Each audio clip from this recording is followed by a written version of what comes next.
Mercado e Desenvolvimento, com Jurani Parente.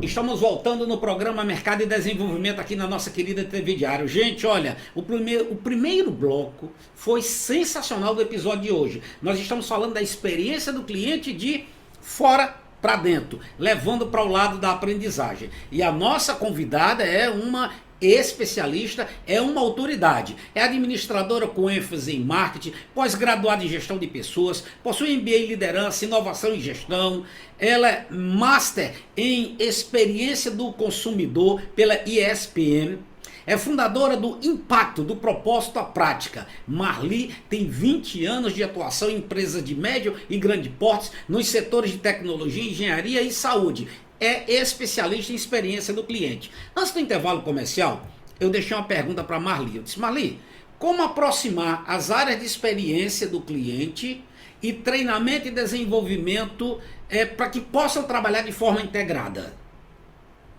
E aí, Marli? Vamos lá, Jurani.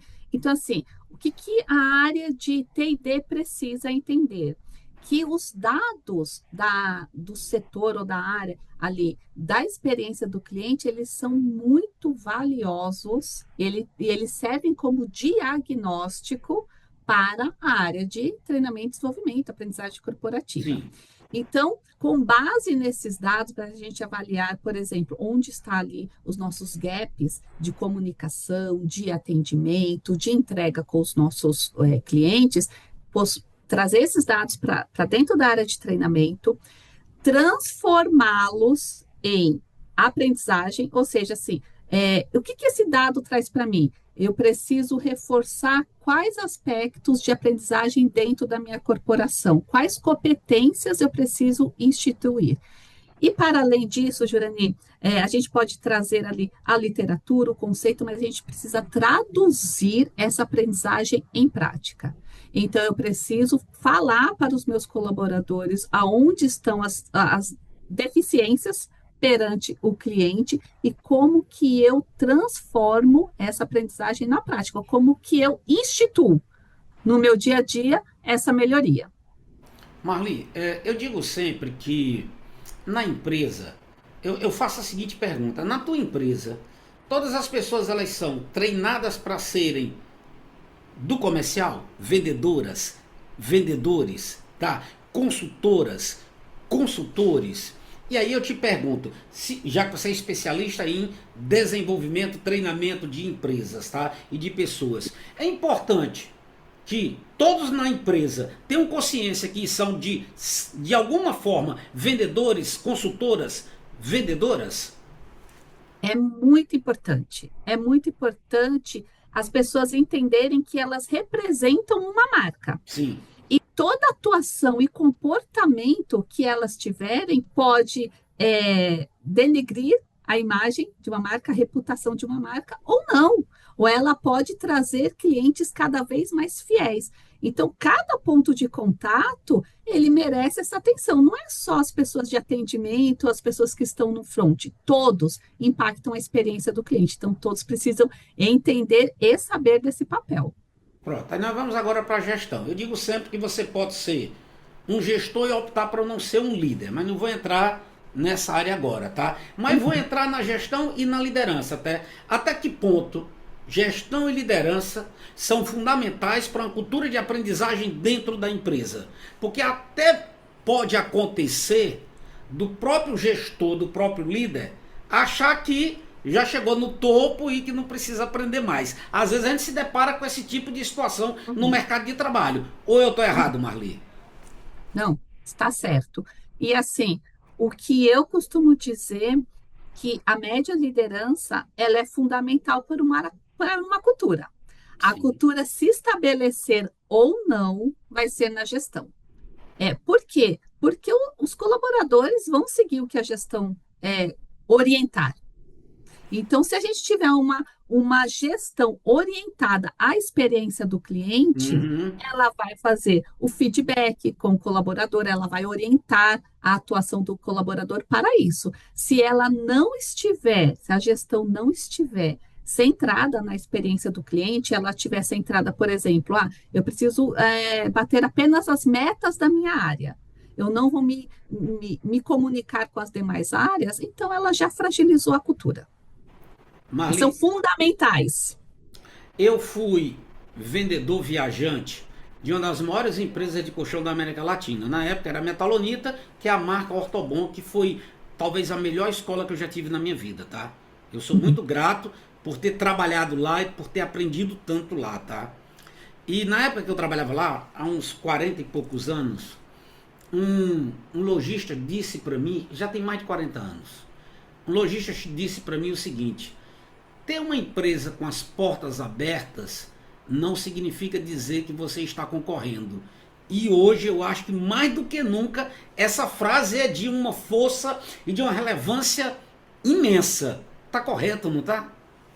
Está certíssimo, porque você precisa, acho que hoje mais do que nunca, observar o seu mercado e transformar, ajustar a sua organização de acordo com o mercado está ali fora, né? Seja os clientes, seja os concorrentes, seja seus fornecedores. Então, você precisa ajustar a sua organização para o que está acontecendo ao seu lado. É. E é necessário que a pessoa entenda e conheça a empresa e conheça principalmente o target, né, o cliente dele, né? Como desenvolver colaboradores para que deixem de simplesmente executar tarefas e passem a gerar valor percebido para os clientes, Marli. Eu acho, Jurani, assim, que a primeira coisa que eu acho que talvez ainda estejamos falhos é o colaborador entender o papel dele dentro da organização Uhum. no que se diz respeito ao impacto ao cliente. O que ele Então, representa quando o cliente vai comprar alguma coisa? Eu tenho uma frase que eu falo sempre o seguinte: nós vendedores, nós temos a oportunidade de transformar a vida das pessoas para melhor. exatamente, exatamente. Eu trabalhei muitos anos, Jurani, em uma organização de saúde. E assim, o que eu falava ali para aqueles colaboradores? Que a atuação deles melhora ou não a qualidade de vida de uma pessoa. Então, é importante que, qualquer que seja o segmento ali da colaboração que a pessoa tem no dia a dia dela, é entender o quanto que ela impacta na vida de alguém. É Uhum. entender o propósito da organização, o serviço que a organização presta ali para a sociedade e o quanto que você é importante. Talvez a cultura organizacional precisa também trazer mais para dentro É. de casa a relevância do colaborador perante a experiência do cliente. A gente até falou no primeiro bloco, né? Tem que começar pela cultura. E cultura realmente, a cultura realmente ela vai ao encontro disso, ou tá só no parede, ou tá só no papel, ou tá só no quadro, né? Porque quando você tem uma cultura desenvolvida para o cliente ter a melhor experiência, você vê a diferença em muitas empresas. É notório isso. Você consegue enxergar com muita facilidade isso. Quando a cultura realmente é para que o cliente tenha a melhor experiência. É fácil de você enxergar isso. É muito fácil, inclusive quando eu acho que assim, algo que é muito perceptível é na autonomia dos colaboradores. Uhum, Quando uma cultura é centrada no cliente, você pode estar uhum, falando com o atendente ali do primeiro grau, mas ele já vai solucionar para você, porque ele sim. tem autonomia para isso. E quando a gente não tem esse cuidado, muitas vezes pode ficar ali, só a diretoria pode ou não autorizar algo. E aí o cliente já ficou bravo, já demorou, aquele esforço que você falou começa a ficar repetitivo. Então, E uma das quando coisas que a você gente fala percebe é a autonomia. E quando você fala em autonomia, não é que seja autonomia de grandes decisões, mas existem situações ali que podem ser resolvidas naquele momento que basta a pessoa de vendas ou a funcionário ali resolver aquilo ali e está resolvido, sem precisar ir mais para frente. Tem até empresas que até um determinado momento ela dá toda a autonomia para a pessoa resolver aquilo, né? Mas tem outras não, que centralizam. E aí quando você começa a centralizar, você muitas vezes começa a não ter tempo para resolver tudo. E aí interfere justamente na sensação de cultura, de experiência do cliente, não é cultura, de experiência do cliente. Exatamente. Por quê? que o cliente quer mais ultimamente? Nós, como clientes, agilidade.